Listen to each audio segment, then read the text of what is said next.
Дигиталните ресурси на македонскиот јазик во МАНУ цел на хакерски напади во изминативе неколку месеци. Најважните стари книги за македонскиот јазик на Мисирков, Пулевски, дел од фондот на Конески, граматиката и историјата, но и дел од неговото поетско творештво биле мета на хакерите.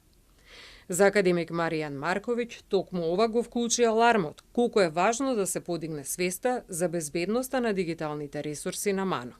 Јас не можам да апелирам МАНУ да вработи информатичар, тоа е исто како да побара астронаут во денешно време да биде примерно. Значи, председателството се обидува на сите начини, но поентата е дека некако со заеднички сили успеавме од тоа што го имавме на тврди дискови да го обновиме и да го поставиме на дворешен сервер, комерцијален, но сепак да се стои сето тоа под МАНУ.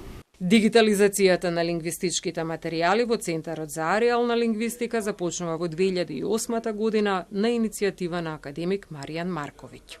Денес базата содржи стотина монографии и зборници поврзани со македонскиот стандарден и дијалектен јазик, збирки на стари текстови, дигитални карти со текстуални записи, аудио снимки од македонските дијалекти и така натаму.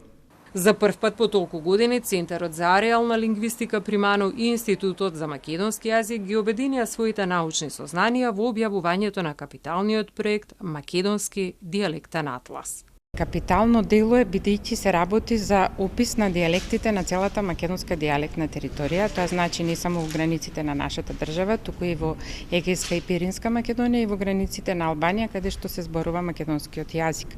Грандиозно дело, траен етнографски документ за колективната меморија на македонците, кој сведочи за традицијата, за народните обичаи, сваќањата, верувањата и вербата, забележа професор Јованова Грујовска, директорка на Институтот за македонски јазик Крста Мисирков.